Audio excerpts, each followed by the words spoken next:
must learn to be happy with your compulsions. Anyway, you have the compulsion. If you're not happy with it, now you have two problems, compulsion and unhappiness.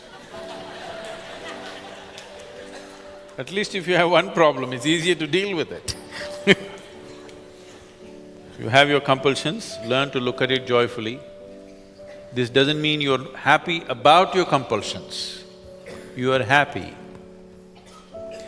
Why always we're talking about joy and love and things is to keep the mind pleasant, to keep the emotion pleasant.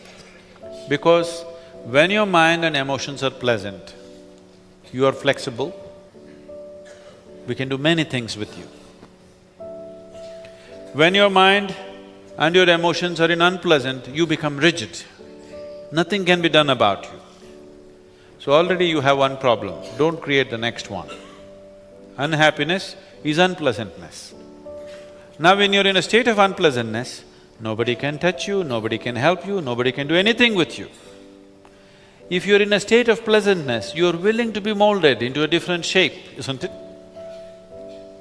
When you're in a state of unpleasantness, you're not even willing to be touched. So, unhappiness is a bigger problem than whatever damn compulsions you have. A far bigger problem, because now you cannot be touched, you cannot be molded, you cannot be helped. So first settle that. Whatever the nonsense you are, first thing is learn to be joyful and loving. Now, it's easy to work with you, because your likes and dislikes are the basic compulsions. If we have to help you out of that, you have to be in a pleasant state. If you're in an unpleasant state, we cannot make you do something that you do not like. You will do only what you like. The more unhappy people are, the more they will insist, I'll do only this is how I am. Joyful people are flexible. You can make them dance, you can make them cry, you can make them jump. They'll do everything when they're happy. They're flexible. Don't lose your flexibility. That's the most important thing. That's the reason in the morning yoga, because flexibility is key. If you become fluid, it's great. From being solid to become flexible, then to become fluid, then to become gaseous, then to become nothing. That looks like a progression, isn't it? So, it's important to keep yourself flexible. Flexibility is not possible when you are in any state of unpleasantness, either in the mind or in the emotion. So that's the reason why being joyful, being loving, being happy, being peaceful is important only for this reason. So don't create double problem, you already have enough. And these are not the only compulsions you have many more. And the very purpose of samyama is to bring all those things that you have hidden out. Because if you bury it, it will only grow. You bury your potatoes, they will multiply and grow. Karma is like a sack of potatoes. The deeper you bury them, the more they will grow. So this is a place to pull them out, dry them in such a way that they cannot grow again. If you put yourself through intense enough sadhana, you will see when you go out in the world, so many of your simple compulsions are gone. And I'm telling you, if you had the compulsions that you had just a week ago, you cannot sit like this, which all of you have been doing wonderfully well. You cannot sit when there are compulsions. Yes, this and that nonsense is coming, it's not that you become 100% free, but so many of your compulsions are finished. That's why you're able to sit. Everything is hurting.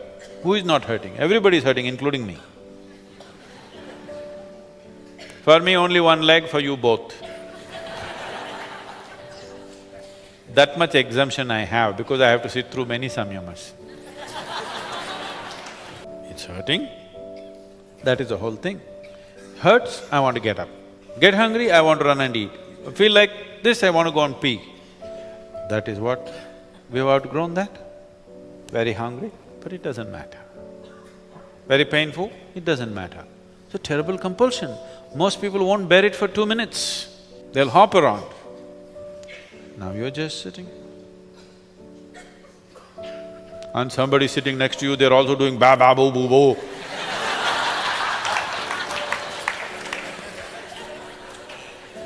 They're pulling out all their potatoes, not just yours.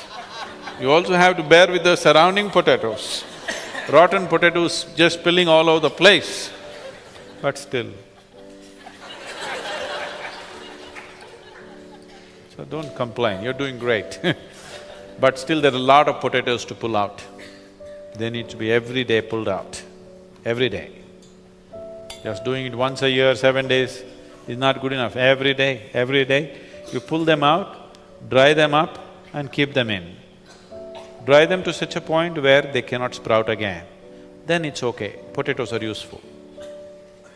You shouldn't get rid of your potatoes because all your experience of life will go. Just dry them in such a way they don't keep growing. What is there is there. The same damn potato grows into 1 million, that is an exaggerated potato, isn't it? So you dry them and just keep it as what it is. See, it is like this. You have 5 minutes of intense experience, let's say of pain or fear or some torturous experience or something which was abhorrent to you. 5 minutes. This 5 minutes of potatoes will multiply and multiply and multiply and rule your whole life.